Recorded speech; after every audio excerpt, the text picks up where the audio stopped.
I invited Josh Knox, CEO of Noomerik, on this call so we can Woohoo. throw them with some questions and ask everything about payment processing.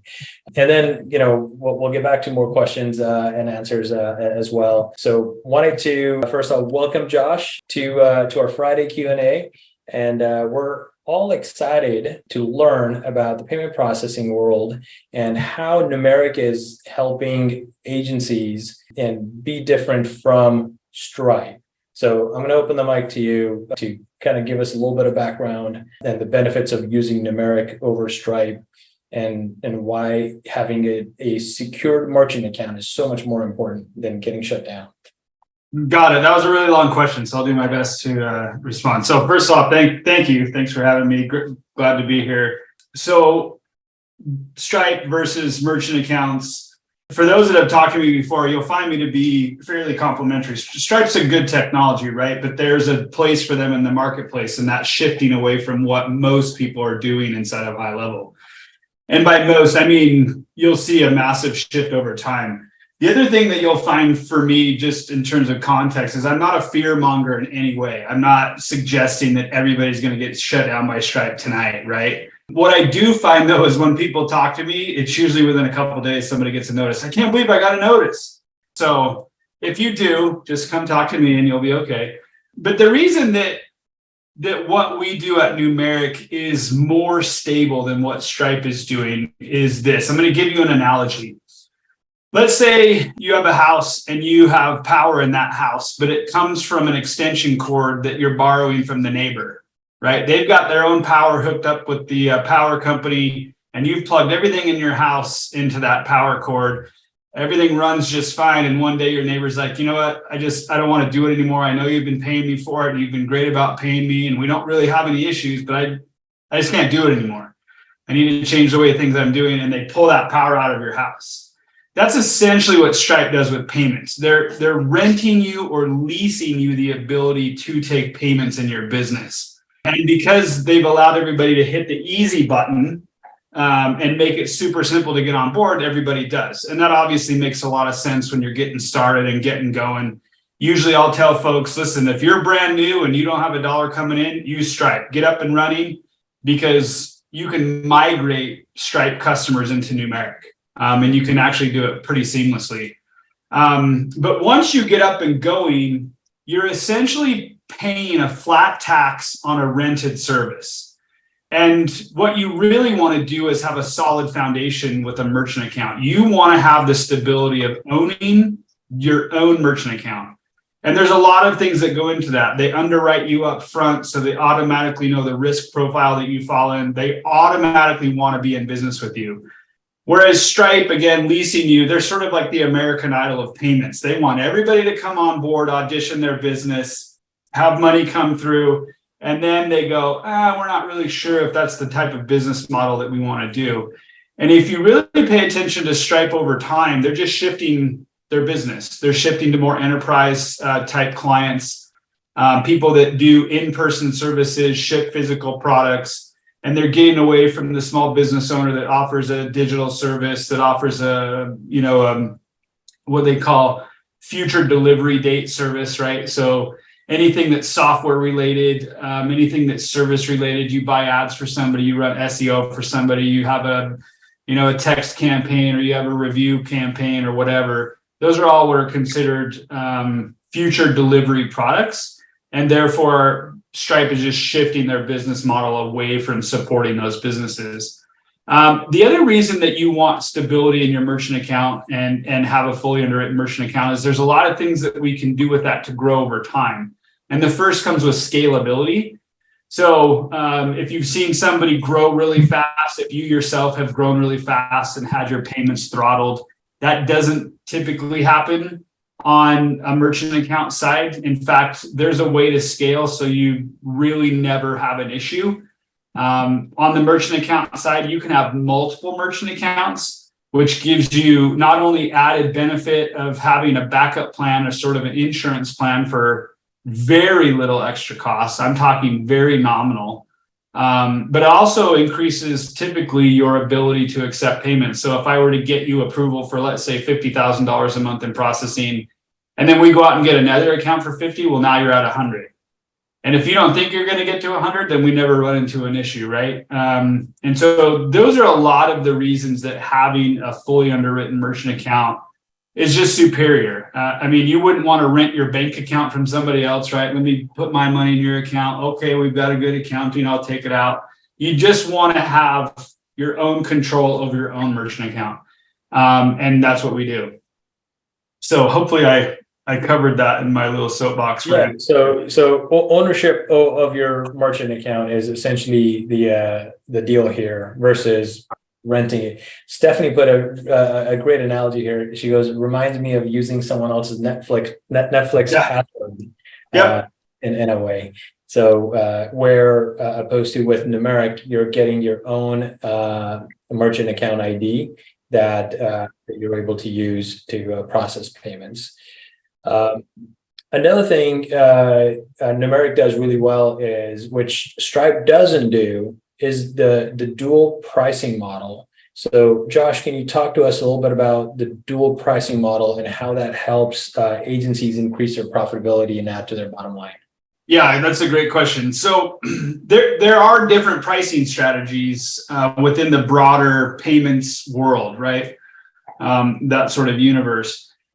And what we do is called dual pricing. That means your customer has two options to pay, credit card or check, which is ACH. When your customer has two options to pay, the two things happen. One, they'll always choose what's best for them, right? We as consumers, we're all consumers, we all buy stuff. We typically will also choose what's most convenient for us, right? And typically what's most convenient for us is a credit card. And it's because we like airline miles, rewards points, cash back, right? We like all the benefits that come with having a credit card. And there's certainly fraud securities in place with credit cards and so on and so forth. And so when we offer two different price points for each product, right? A credit card price and a check price. So those in the US, think of a US gas station. There's a cash and a credit price, right? When you pull up to the pump, most people don't go in, right? We're fast folks. We pull up to the pump, put the card in, fill the car up, zoom away, right? So the same thing is true here. And at the gas pump, there's two different prices. There's a cash and a credit price. So when we do dual pricing, which is different from convenience fees, surcharges, what the industry will call cash discounting, when we do dual pricing, first off, you see 50 to 90% reduction in your overall payment processing costs.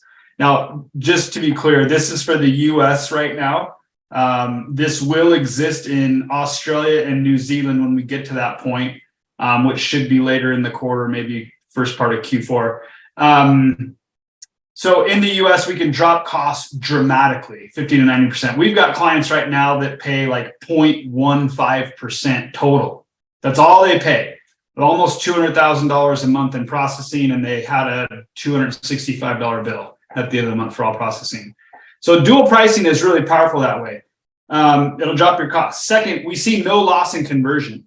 Every client that I have on right now that's dual pricing has only seen their sales increase. So we don't see a loss in conversion. We don't see, which means we're not seeing complaints, right? Oh, you have a different price for credit card. It's just consumer behavior. 99% of consumers, when given the option to pay less, will still pay with convenience. And that's what we know. This law has been in place in the United States since 2010. It's part of the Frank-Dodd Act, the Durbin Amendment. This is where I kind of geek out over the law. 2011, 2012, Visa, MasterCard sued, lost in federal court. The law proceeded. Mostly we see it in person. Noomerik was one of two companies in the US right now that's doing this, that we know of. Maybe there's somebody else out there doing it, but we're one of two that we know of right now doing it online. And so, yeah, it's massive. Like, it changes businesses, changes the profit margin dramatically in a lot of cases. Yeah. So essentially, you're providing the option to pass on the fees to them, or still giving that option to not pay the fees but pay with ACH. And then if they do use ACH, you get charged a lesser processing fee. They still get the lower amount. And if they do pay with credit card, you're passing the fee to them as a convenience. And now you're not being dinged for that processing fee. It's not coming, it's actually now adding to your bottom line and increasing your profitability instead of the 3.5%, 4% being taken away from you every single time someone processes with a credit card. Correct. Yep. Yeah, and again, it's the power of choice, right? We all like choices in life, and like I said, two things happen. We always choose what's best for us, and we always choose convenience. And because of that, you've tapped into not only payment strategy, but you've tapped into consumer behavior, which is even more powerful. Yep, exactly. There's a question in the chat that I want to quickly ask from John. I answered it, but just so everyone else knows as well. For quotes, so those of you who don't know, Josh, if you want to share your screen and showcase that, in the next coming release, I believe it is in the next coming release, right? It's not. Quotes exist now. Quotes exist now. Quotes exist now. Yeah. Right. All right. So quotes are available now. Essentially, this is your high levels payment section pre-built into Noomerik as well. So you've got your invoices, coupons, taxes, subscriptions, everything that high level has, that and more available, including quotes as well. So the question was, when you send out a quote to someone, are you able to accept payment if they accepted it? Yep. So right here, so I just created a quick quote, right? I can add multiple line items and products and so forth, right? But I just added one for now. And then this all becomes editable, right? So product name stays the same, but the description of the product becomes editable. I can edit the quantity of things. I can edit the price of things pretty easily. Once I create this quote, let's just create it really quickly. I now have, maybe my internet's going slow. I now have a quote in the system, right? So let's look at what that looks like live. So this quote now, and then obviously this would have your logo here. This quote has the ability to be accepted or rejected. If I accept this as the end customer, right, then it automatically turns into a payable invoice. So now I can pay by credit card or check with this quote. And because you can automate off of all of this, right? So I can, the Noomerik system can be configured so that when you create a quote, it automatically pushes the quote URL, right? Which is this big long string up here, into the contact record, which means I can use GHL to automatically create templates to send the quote out to the client. So I can have this fancy design quote, right? Templated. It automatically puts this in and it goes out to them the second I hit save quote. And then that customer has a branded experience with your company and then goes through the process of accepting the quote or rejecting the quote. If they accept the quote, you can automate off of that. If they reject, you can automate off of that. Can I ask a question? Sure. So will this reflect, or can we get this to reflect in the dashboard in GHL or in the pipeline? Like if they accept here, then it moves to one, closes the opportunity. So it won't reflect in the dashboard. We're actually building our own dashboard at the moment, but you can have it change. Anything that you can do automation-wide in GHL, you can do using Noomerik, because you have the ability. When we built the system, we added the ability to do tags for things, right? So you can actually do tags for quotes, for invoices, for products, payment forms. So because I can add a tag to a contact record from Noomerik, I can therefore fire off an automation, right? Which could change a pipeline stage. Does that make sense? Yep, sure does. Yeah, so you can do a workflow action based on quote sent, quote accepted, quote rejected, quote updated, right? All of those different items. And then there's tags for invoices as well, invoice sent, invoice paid. You can do all of those also. And then inside your high level, it'll function just as if it was a native quote, and you can move the opportunity to whichever stage you want it to appropriately. How's it doing the tag syncing? Are you firing a workflow to do the tag syncing, or is that just part of the native integration somewhere? It's part of the native integration, so it's coming through the API. So when we configure the account, we get your location ID and API key for version 1.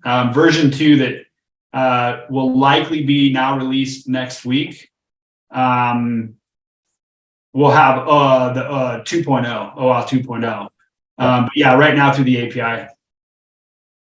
Okay, that's awesome. Great. All right. Josh asked, can we use this for subscriptions or only one-time payments? I'm assuming, Josh, are you referring to quotes?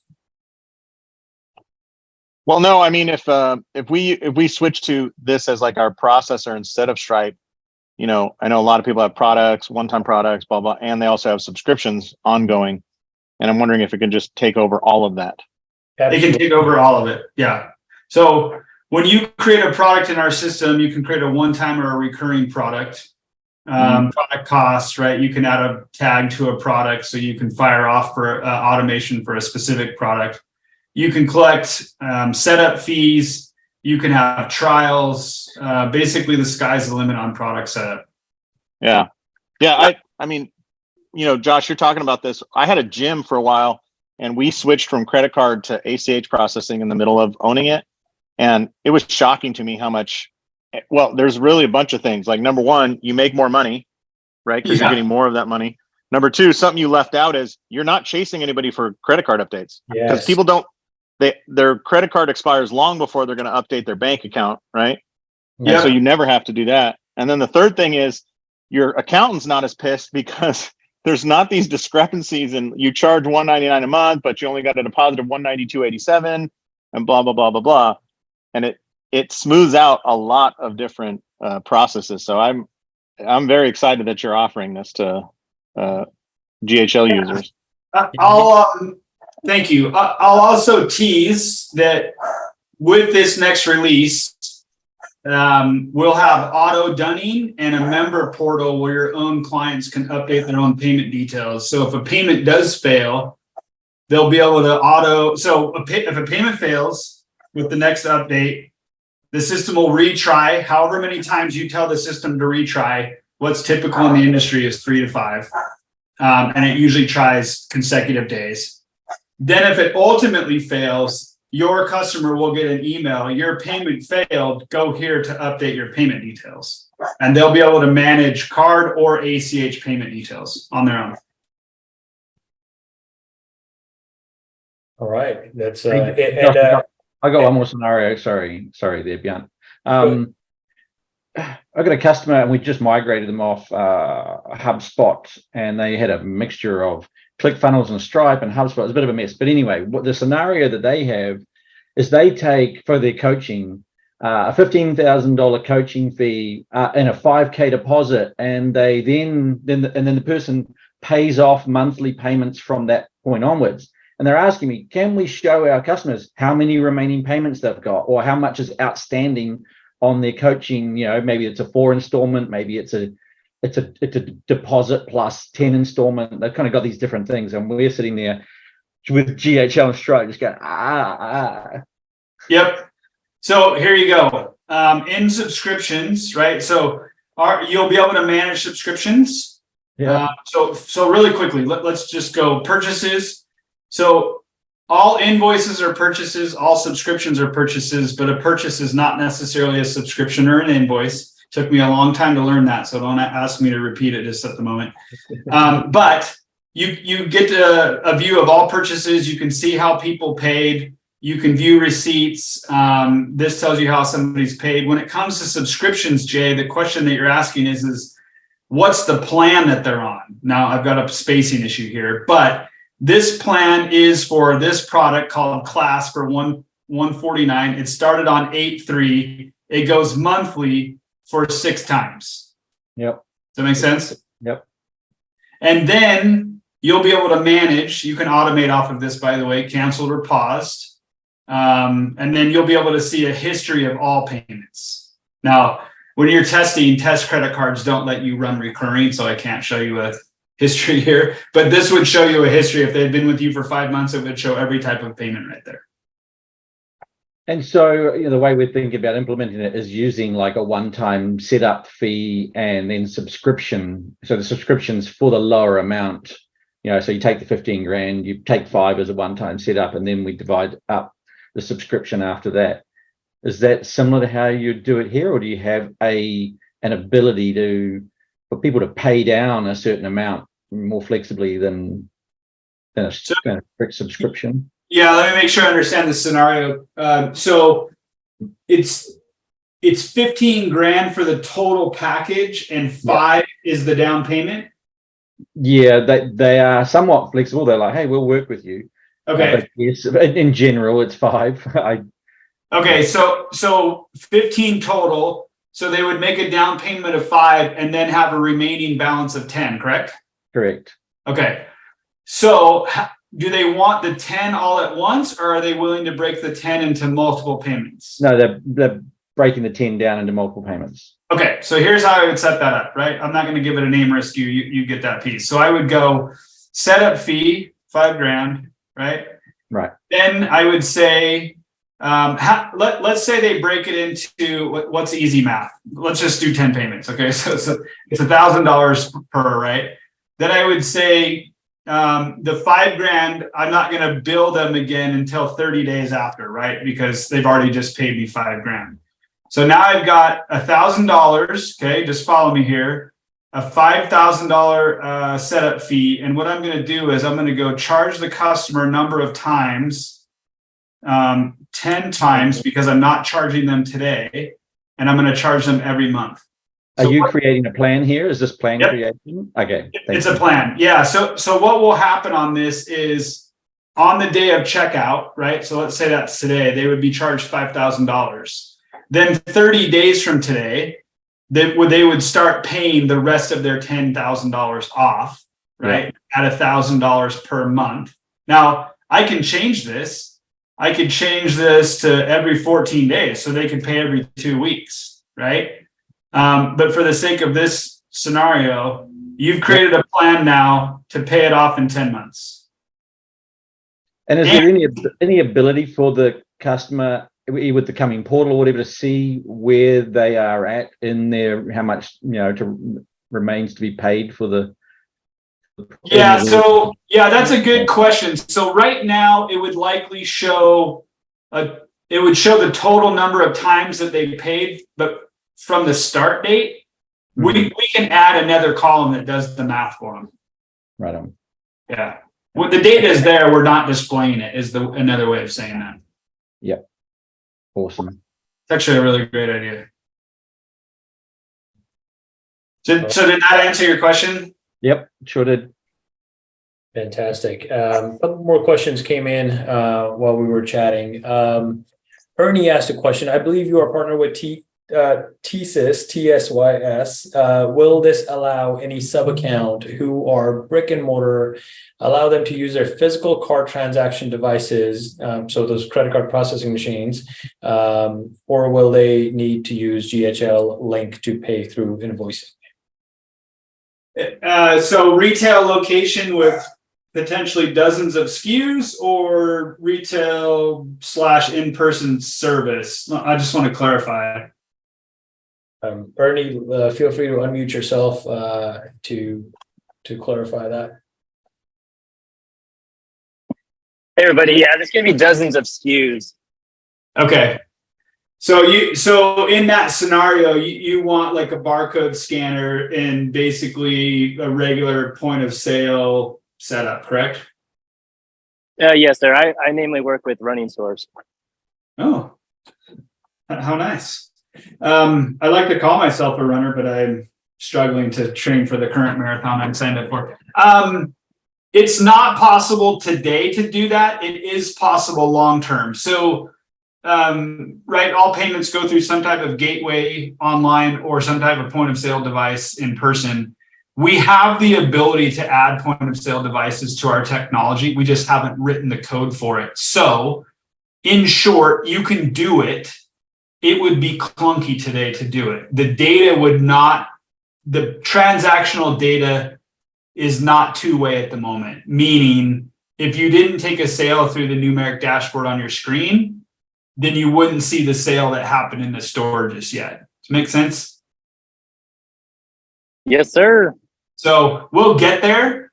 Sorry, Josh. I missed that. Can you say that again? Because that part really interested me, but I missed your answer. Yeah, so you can take payment in person through a point of sale device with our system. It's really connected to the gateway on the back end, and the data is not synced two-way. It's a one-way sync. So you can get transactional data from two places. What would happen if you had the point of sale, like somebody walked into the running store, bought the shoes in person? They wouldn't see it on this dashboard just yet because it's not a two-way sync. You could still do it, if that makes sense. So it is possible. It's clunky today to do that. You have to just sync it later after the fact, or? Well, no, I mean, you would want to, so payments work in a very specific flow, right? They go upstream and downstream. Upstream is the vehicle that takes the payment information, which is the card data attached to the transaction amount, right? And it goes upstream through a gateway to a processor. There's a few other steps, but I like to make it simple. The issuing bank goes, that person has enough money. We're going to send you a code. You can accept that payment, right? It all happens in milliseconds. And then it comes back downstream and you go, oh, my sale was approved. Right now, the way Noomerik works is in order to have all purchases displayed in Noomerik, you want to have the point of sale originate in our software. If it originated at a point of sale device at a counter, then we would simply skip this step. It would still do the upstream flow and the downstream flow I told you, but it wouldn't ultimately end up back in here right now. You would have the sale data. You just wouldn't have it in one location. So you're just not logging it for now. That's all. That's exactly right. It's just not a two-way sync of data at the moment. That's it. All right. Fantastic. Hey, Beyond, can I ask a question? Yeah, go ahead. Josh, this is the other Josh, to certify this as a Josh filled call. Got a question for you that doesn't have to do with these details, but since you're an expert in payments, one of the things that I noticed with all this technology, like if you're using GHL, works awesome. You can set up these great opportunity pipelines, but if your sales team is not going in there and updating the contact records, it's all for naught. Like it just doesn't matter, right? And I see that going on. As far as payments, while we're on this call, could you give us like 3 tips to ensure, even if we're using Stripe, like what are things that will get us into hot water that a lot of people don't know? Like, are there some best practices or audits we should do to know whether we use Noomerik or whoever? Like, hey, make sure you have these things in place so you don't get your legs cut out from under you as you grow. Yeah, there's a couple of things. That's a great question. So in payments in general, the more information you collect, the better off you are, right? You're essentially verifying for the card issuer, right? So let me give some definitions. There is a card issuer. Visa issues cards. Then they let your local credit union or Bank of America put their logo on that card, right? Which is how you get rewards, points, and so on and so forth. Card issuers take risk when they issue a card, right? They're looking at you, Josh, and going, okay, you told me you make this much money. We think you can make the payments. So we're willing to issue you a card and give you a $10,000 balance, right? But you have recourse as a buyer, right? If your card number's stolen, if you forgot your card somewhere and somebody picked it up and swiped it, right? There's all kinds of things that can happen. So when it comes to the risk side of things, the issuer wants to know that you're still in possession of your card making the purchase, right? So you as the merchant, the more information you collect, the better off you're always going to be. If you collect a full address, the CVC or CVV number, the zip code, anything that you can collect, right? Which typically causes friction in a sale, the better off you're going to be. But that's just how it works. The second thing you can do is communicate. So people typically can get in trouble, and this is more so for like the Stripes and the Squares of the world versus what we do with the fully underwritten account. People tend to get in trouble with volume increase and dramatic volume increase. The more you communicate what you're doing and when you're going to do it, the better off you'll be. So think of now, instead of an issuing bank, you have an acquiring bank. Issuing bank is for the consumer's credit card. Acquiring bank is for the merchant taking the money. On the issuing side, they're exposed for that $10,000 limit they gave you, right? On the acquiring side, they're exposed for the $10,000 that they're willing to let you take payment for, and for everybody that buys with you who may file a chargeback. So let me illustrate in numbers. If you have a $10,000 credit card and you go spend 10 grand and don't pay the bill, Visa's out 10 grand, they got to collect it somehow, right? If you're a merchant and you collect 10 grand and then deposit it in your bank and withdraw it from your bank and then don't deliver your product, Visa's now on the hook for 20. Because if you don't deliver your product, everybody's now due a refund, right? They're going to do a chargeback, or Visa's going to issue a refund because you left the country. So in terms of limiting the risk, when you then grow dramatically, right? So instead of getting 10, that has the fancy one pair, don't you want you to try them on before she does the others? somebody's on. I'm gonna mute the person. So once you go past 10, which is actually possible with us, so I should, this is again more for Stripe. Once you go past 10, what somebody like Stripe or PayPal is comfortable with, the risk just goes up dramatically. So if they don't know that's going to happen, and you typically operate in that $10,000 range, that's when you start seeing people get in trouble. Funds frozen, reserves go up dramatically, 25, 50%, sometimes 100%. They'll just hold all the money because they don't know why all of a sudden the risk is increased. On my side of things, if we give you approval for 10,000 and you go past 10, we're okay with it. We already took a look at the account and you as the owner. We're willing to take more risk in that regard. But if you were to go from 10 to 50 to maybe 60 or beyond, they might start asking some questions, but still not freeze you. So my point overall for number 2 is the more you communicate with your provider, the better off you're going to be. Does that make sense? Absolutely. I mean, it's no different than if I'm going to Italy and I call Amex and say like, hey, you'll notice some charges from Italy starting tomorrow for 10 days, right? Like, yep. They never say no. It's just, it clears up that initial friction. Yep, it absolutely does. So those are the 2 biggest ones that people just tend to run into problems with. I guess the third one would be if you don't pay your bill. Like if you're processing payments and then draining your account every month, and there's no way to collect on the service that's being provided, that tends to get people in trouble. But other than that, when it comes to fully underwritten merchant accounts, so let's talk about that real quick. And we'll do Stripe, PayPal, what are called payment facilitators, and fully underwritten merchant accounts, which is what Noomerik's doing.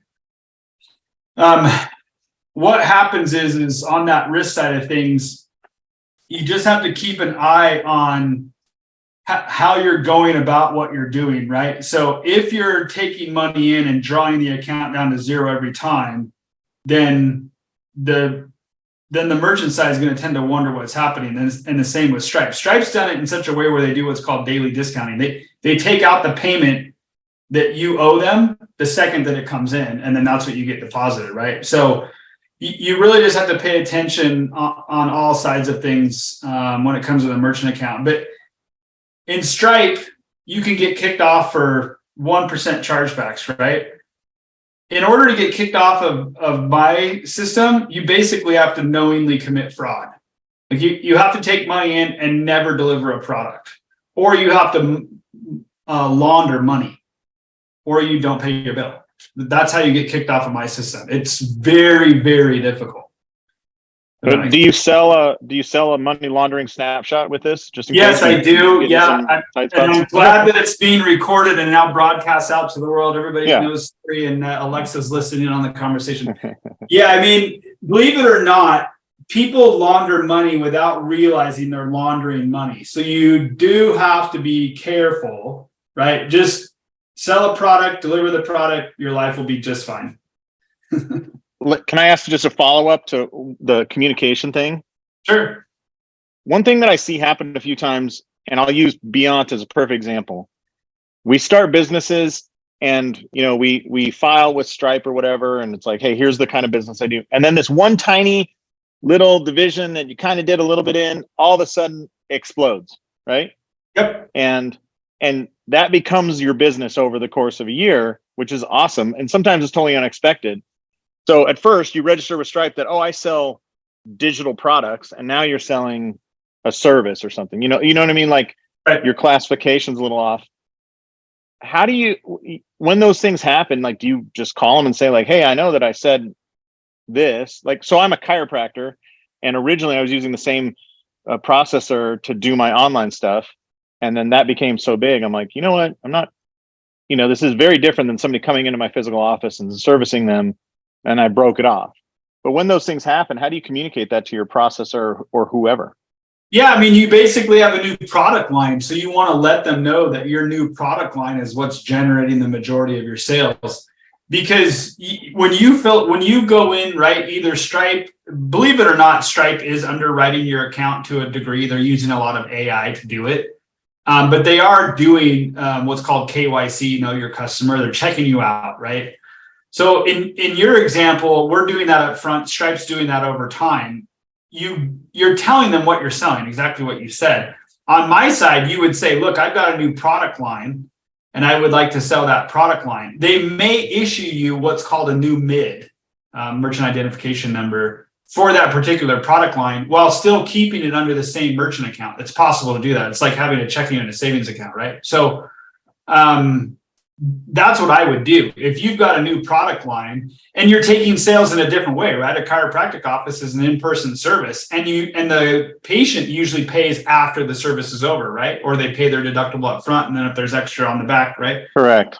Versus they're paying at a physical point of sale terminal too. Yep, and you as the provider could go, all right, I need to see your license, John Smith. I know you've been coming to me for 10 years, right? So there are checks and balances there in the physical in-person world that aren't there online, right? Card present versus card not present transaction. So again, communicating what you're doing and how you're doing it. In our application process, they want to know where you're taking the sale. Are you taking it online? Do you take it over the phone? Believe it or not, they still ask you, do you take it in a mail order? It's called MODO, mail order, telephone order. And there's classifications for that, which is how a product or a merchant gets underwritten. Groovy. I appreciate the insight. Sure. Fantastic. So Josh actually asked another question, which I answered in the chat, but I want your little insight on this, Josh. The question is, would it be possible to convert existing Stripe customers over to Noomerik? So I'm thinking this is existing subscriptions and payment details that you already have inside Stripe. What's the process of transferring that over to Noomerik if you, instead of having to go one by one and manually enter all of that in? Yeah, so it's a great question. Stripe will allow you a one-time export of all your clients and their payment data, and it's secure. And what happens is you just make a request. I've got a video that shows you how to do it. You make a request through the Stripe dashboard. Their team will then export the file in a CSV, and it gets encrypted through a PGP key. And then we take that file and we import it into the gateway. And then what happens is you have a product, right, that is, let's just call it home cleaning services. It's a recurring product. And you go, all right, John Smith's got a Visa ending in 4121. I'm going to connect him to my home cleaning product. And it's that simple. It's about 2 clicks actually to update somebody's subscription in Noomerik once you have the data. I've got clients that have imported over 600 recurring clients, and they've done it in a day. So entirely possible. All right, so there you go. There's the details on that. Jenna, go ahead, please unmute yourself. Do you have to update like PCI and compliance stuff every year? Like that's something that my husband's business has to do, like the current process here that I hate doing. Yeah, it's just a payment industry requirement. What you do PCI once a year.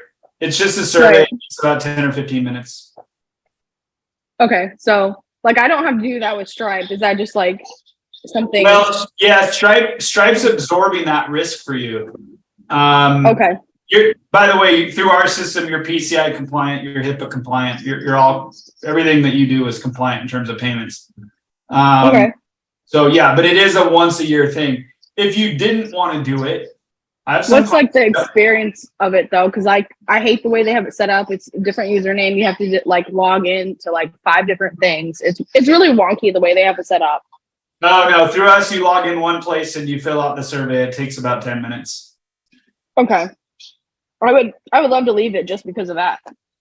Yeah, I mean, it would save you $300 a year. But if you're like, again, I've got clients that aren't PCI. Well, they haven't done the survey. They're actually PCI compliant, but they haven't filled out the survey and gone through the whole song and dance, right? That the payments industry makes everybody do.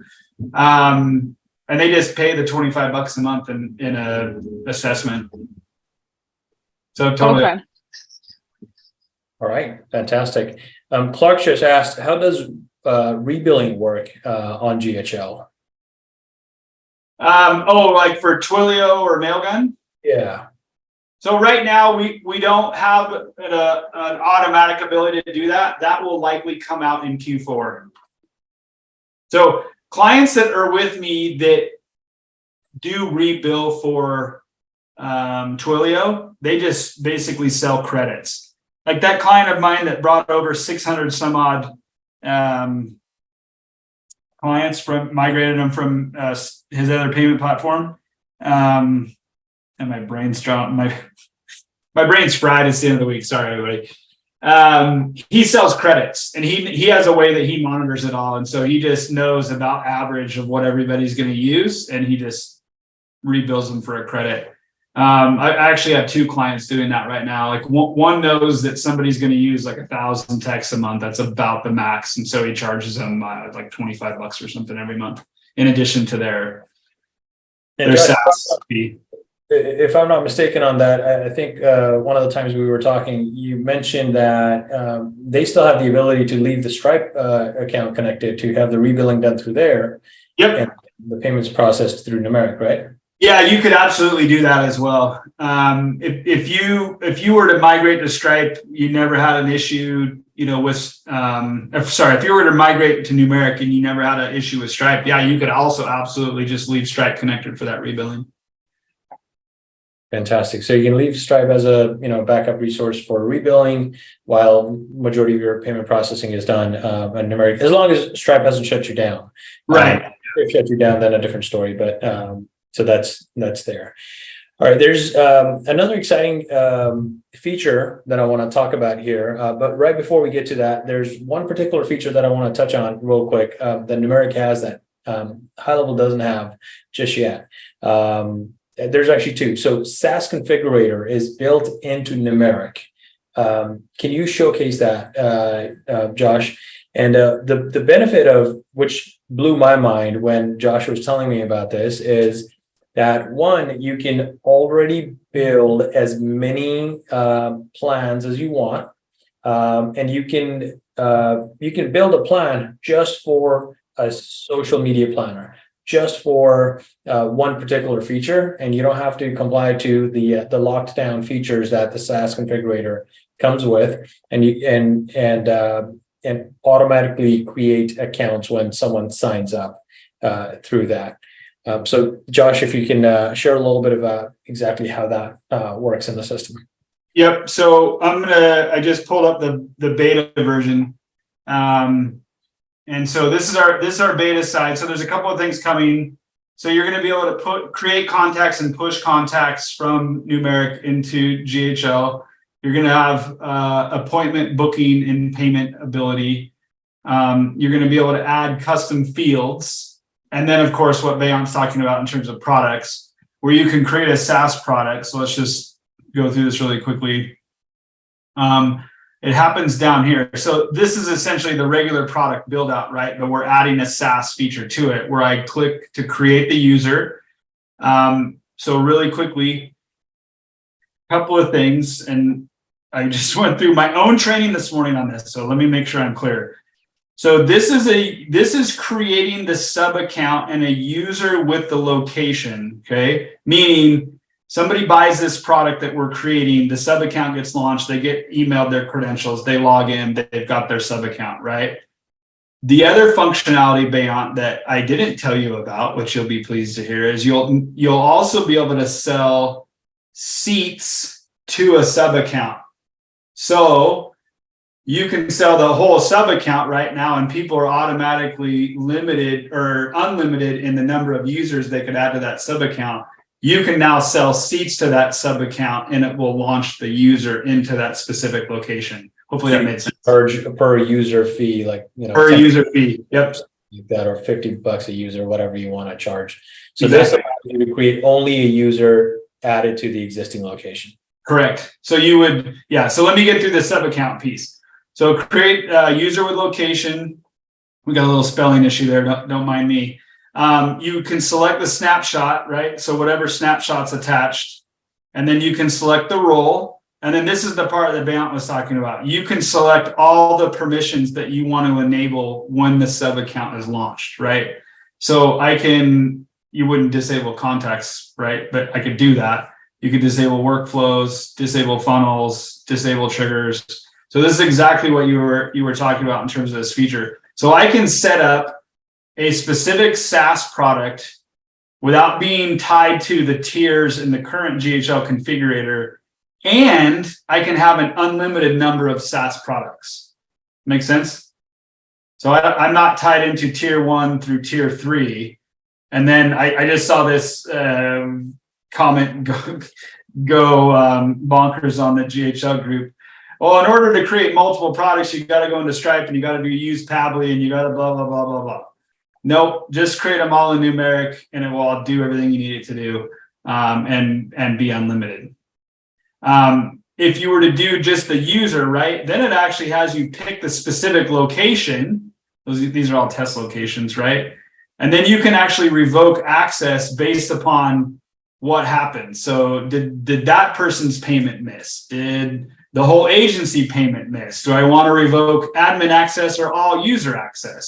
There's a whole bunch of settings in terms of what we're going to do here. We can actually revoke access by disabling all permissions or just simply changing the email that they use to log in, if that makes sense, right? So there's a bunch of functionality here when you create the account, when you create just a user or the full account. Awesome. Fantastic. Thanks for going through that. And another thing I want to mention is Noomerik has the ability to do recurring coupons, which Richard doesn't have yet. So recurring coupons instead of just one-time coupon codes only, you're able to do that within Noomerik. Yep, you can do, so the coupon can apply to any recurring product. And there's a number of feature setups here, right? So you give it a description. You can write your own code, by the way. I just clicked the generator.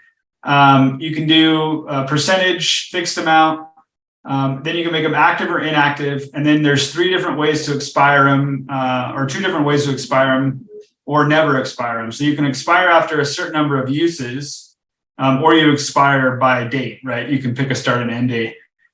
And then you can apply the coupon to a number of products. So any product that you want to pick, you can add that too. One of the nice things about Noomerik is everything is managed in this back end. So you set up the product, you put it on a payment form, and that payment form lives either as a hosted payment form or on a funnel or website page.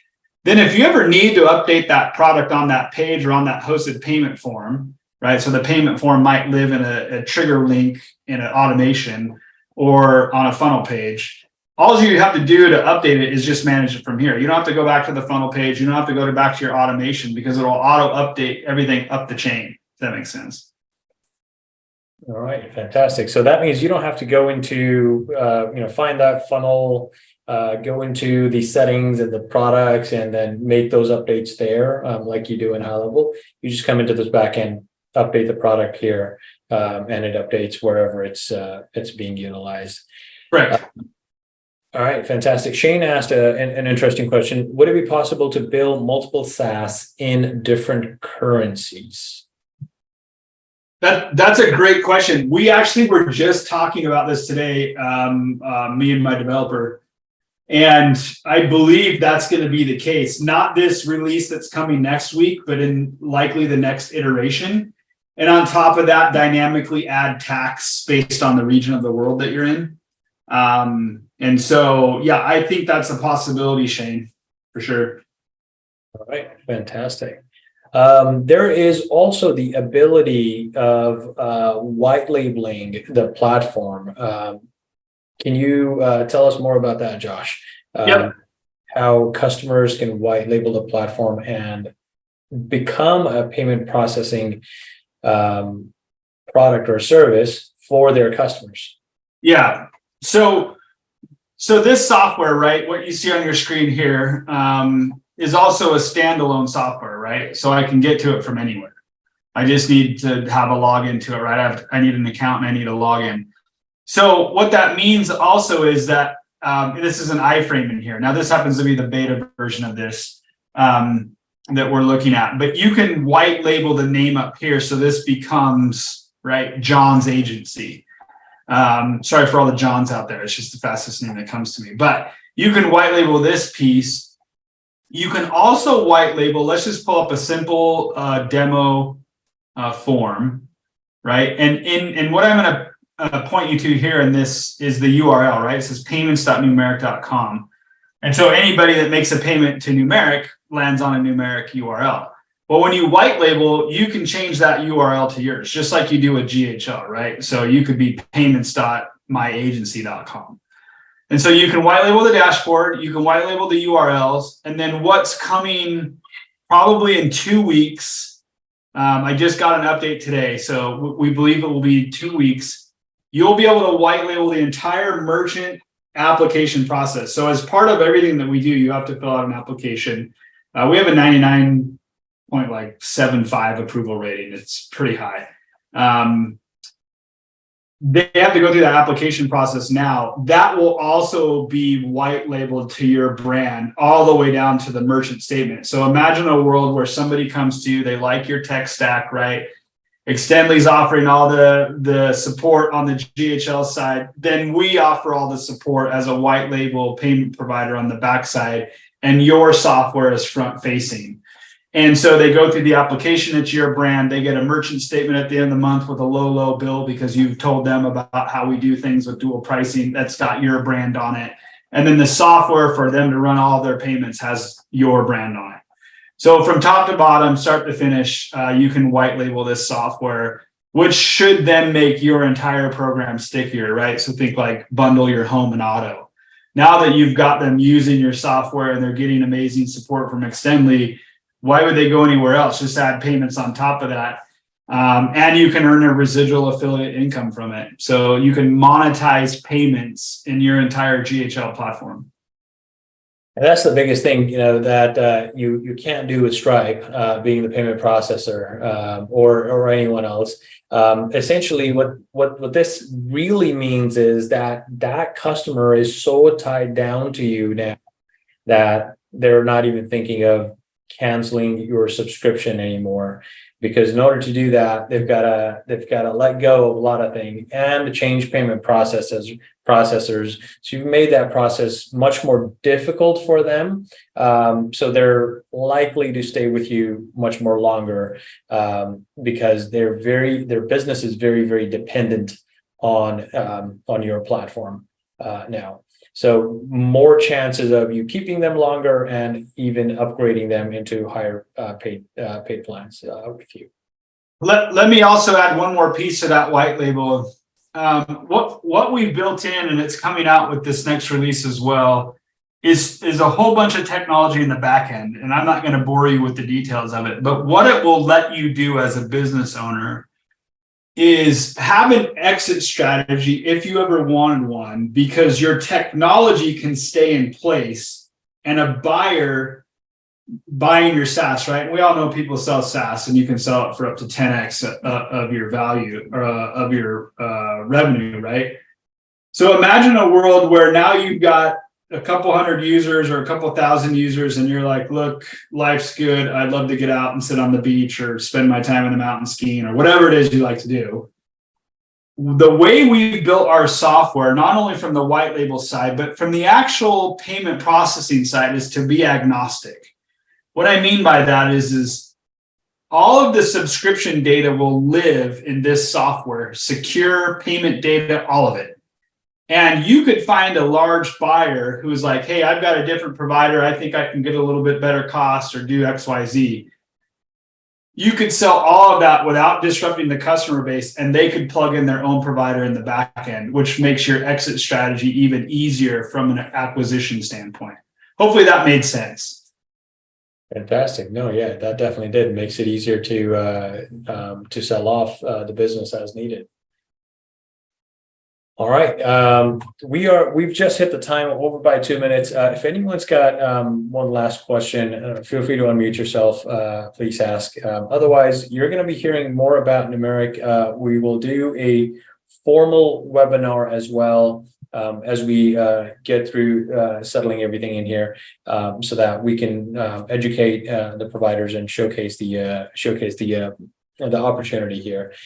In the meantime, if anyone's interested in taking a deeper dive to Noomerik, have any other additional questions that are particular to your business, feel free to reach out to Josh. And Josh, is there? Do we have an application process on our website that someone can go through if they're ready to get started?